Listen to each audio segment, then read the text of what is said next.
ada Pak Agus dan Pak Laude, bahwa KPK ke depan itu akan menangkap suatu kasus korupsi yang memiliki kualitas besar. Dan itu bisa ke atas, ke bawah, ke kanan, ke kiri, gitulah ya. Sehingga bisa menghantam yang kondisi saat sekarang orang tahu bahwa negeri saat ini sedang ada kekuatan besar, korporasi yang mengancam kedaulatan kita. Bagus Pak, setuju. Malam ini dari judul KPK bertepatan dengan Pak Karni tanya, siapakah Suni itu? Nah, siapakah Suni itu? Sebenarnya saya menyiapkan dokumen, tapi ternyata nggak bisa ditayangkan. Gini ceritanya, sekitar medio Juli 2013, saya bilang kepada Suni, telepon, Suni, mari kita makan siang. Ya, teman maaf, saya ke belakang dulu. Terus terang, saya itu pendukungnya Pak Jokowi sama Ahok pada waktu Pilkada 2012. Beberapa kali datang ke rumah saya. Terakhir Pak Jokowi makan di rumah saya menjelang debat dengan Pak Fokke.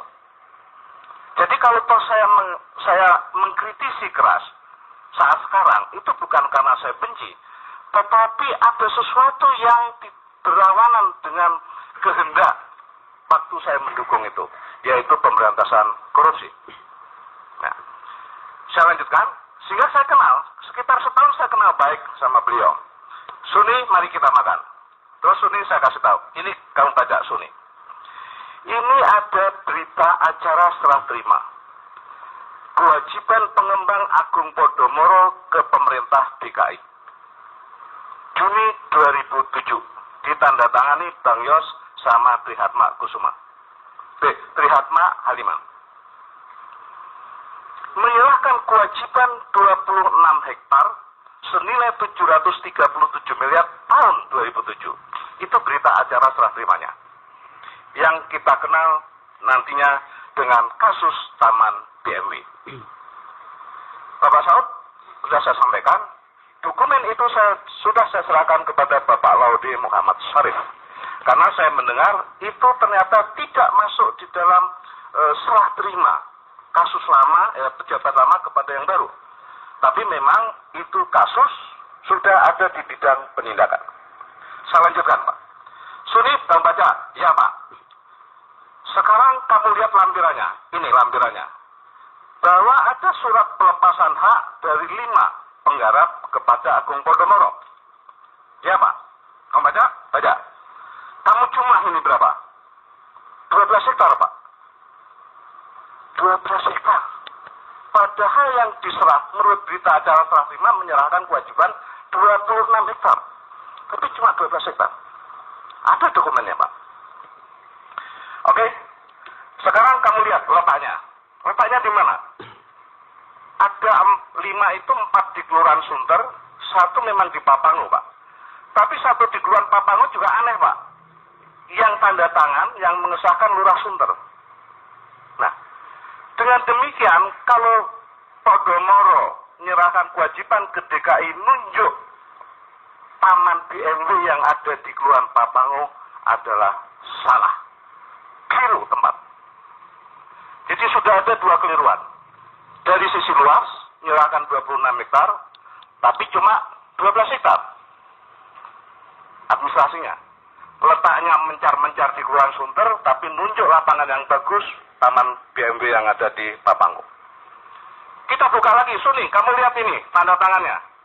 Ini tanda tangan SPH, ini KTP, ini paspor dari Perswasa. Sama enggak? Enggak, Pak. Tanpa laboratorium forensik saja, tanda tangan itu patut kita duga palsu. Ada 3 macam. Oke, Suni, laporkan bapakmu bahwa Pemprov DKI ditipu oleh pengembang dalam menyerahkan kewajiban. Saya katakan gitu. Akhirnya seminggu kemudian dia telepon, Pak Ahok pengen ketemu Bapak masa BMW. Bagus. Ayo kita ketemuan Pak. Pak Ahok, Suni dan teman gitu. Saya kasih tahu, Semua data diambil. Ngerti gitu. Setelah diterangkan ngerti kasusnya. Tapi Bapak tahu, seminggu kemudian lah kira-kira gitu, di media dikatakan Taman BMW tidak ada korupsi. Itu oleh Pak Ahok. Waktu beliau wagub. Nah, kesimpulannya bagaimana? Kesimpulannya, nanti ada Pak Saud. Udah saya serahkan Pak Sarif. Kalau itu nanti mau digabung kaitan ngusut-ngusut ini, wah cakep Pak. Cakep.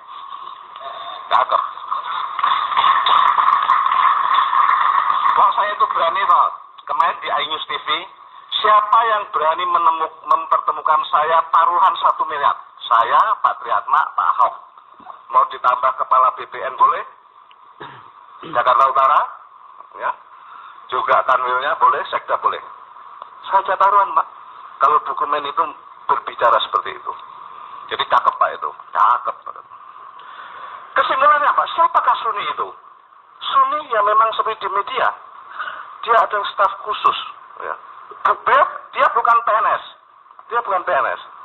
Karena setelah saya ngomong untuk meyakinkan dia baca, ya, dia bisa mempengaruhi Pak Ahok ketemu saya, ya, dan bisa berkomunikasi dengan Podomoro yang kesimpulannya mengatakan nggak benar itu dia omongin Prianto, nah, gitu.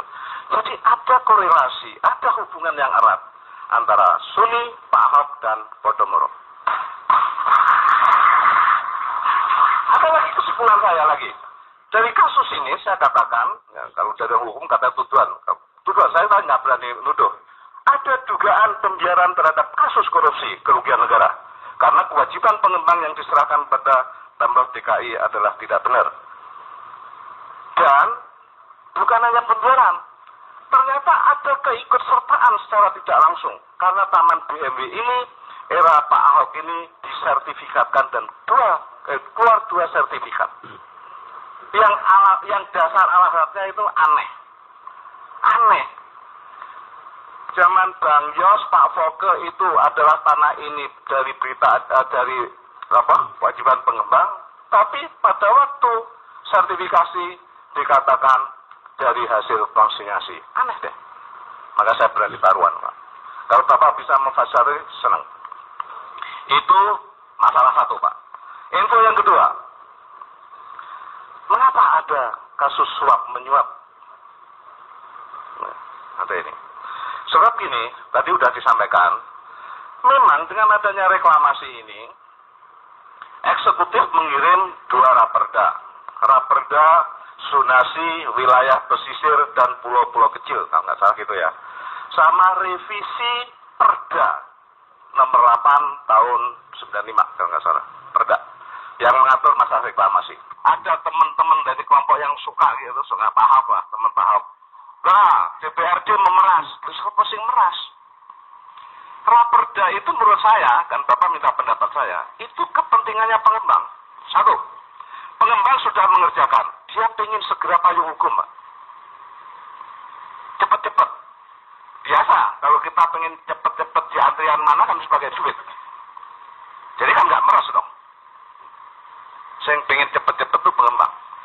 Kedua, karena juga sudah mencuat, ternyata pemberian izin ini adalah bukan kewenangan gubernur. Nanti Ibu Susi, Bu Menteri atau itu mengatakan bahwa ada aturan. Karena Jakarta ini disebut kawasan strategis nasional, maka walaupun sudah ada di RT RW masalah reklamasi ini, tidak bisa serta-merta memberikan izin. Itu kewenangannya adalah di Kementerian Kelautan. Jadi untuk mengejar itu, ya jelas tidak memeraslah DPRD itu. Jangan pakai kata-kata itulah. Ya, yang pas menurut saya itu kepentingan pengembang. Ya. Dari pengen cepat-cepat, terus ada itu, terus ada lagi yang mencuat kaitan 15%. 15% itu demikian ingin saya sampaikan. Ketika saya wagub, reklamasi Ancol Barat yang jadi masalah, saya kira baru beberapa bulan ini keliru, saya katakan. Ancol harus bayar menurut aturan. Maka saya waktu itu pernah dipanggil KPK Pak, tapi untuk tindakan pencegahan. Tapi saya punya nota dinas ke gubernur bahwa keputusan rapat yang saya pimpin Ancol harus bayar. Ya. Dulu bayarnya duit, Pak. Tapi saya pesan sama teman-teman staf, hati-hati sama reklamasi. Kita rugi kalau cuma minta duit, persenan duit. Kita harus minta tanah hasil reklamasi itu. Nah, Bapak akan tahu, saya mengundurkan diri dan sebagainya harmonis, administrasi itu nggak pernah masuk ke saya, ya, sampai dengan tanda tangan itu. Tapi saya wanti-wanti, di dalam perda itu ada perbaikan, ya. Ada kewajiban 5% ujud tanah dan 15% untuk kewajiban pengembang membangun infrastruktur, sebagaimana disampaikan Pak Ahok kalau nggak salah di TV itu. Bagi saya, ngapain mesti minta uang untuk membuat rumah pompa, rumah susun dan sebagainya? Itu dengan APBD 70 triliun, itu kita mampu. Jadi untuk teman-teman DPRD kalau bisa, ini kan belum tetap ya, kalau bisa nggak usah 5%, mintalah tanah dari 5% itu terlalu kecil. Ada hitung-hitungan bisnis plan-nya. Ya, ada itu. Jadi karena ada kepentingan pengembang itulah, ya, di mana keputusan ada juga di DPR nanti terjadi suap menyuap. Itu nomor 2 yang bisa saya sampaikan kepada forum ini tentang mengapa terjadi suap menyuap. Ketiga, kan saya sudah bilang sekali daerah saya tanya info sesuai judul kan Pak ya. Kami menyoal izin yang dikeluarkan oleh gubernur. Reklamasi itu sebenarnya ada 3 macam izin. Satu, izin prinsip. Izin prinsip itu ibaratnya saya setujui PTA untuk reklamasi di sini, pulau ini. Dengan syarat, satu, harus sudah ada AMDAL-nya, udah ada bisnis plan-nya, udah ada UDGL-nya, udah ada izin pembuatan prasarana reklamasi, sudah ada persetujuan untuk penambangan pasir, banyak sekali. Itu baru keluar izin pelaksanaan reklamasi, Pak.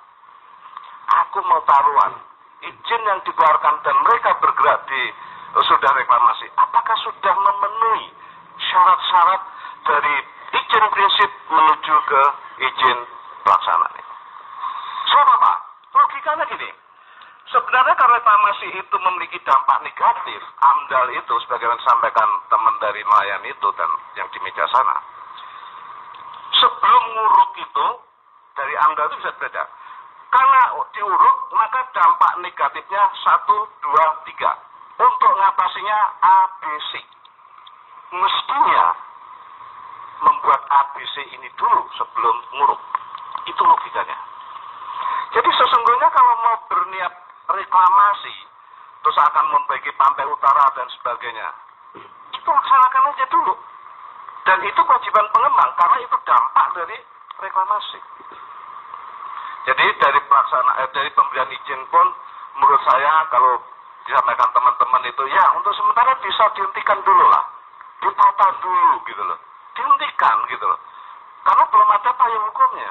Baik Pak, Bapak udah cukup banyak. Ya.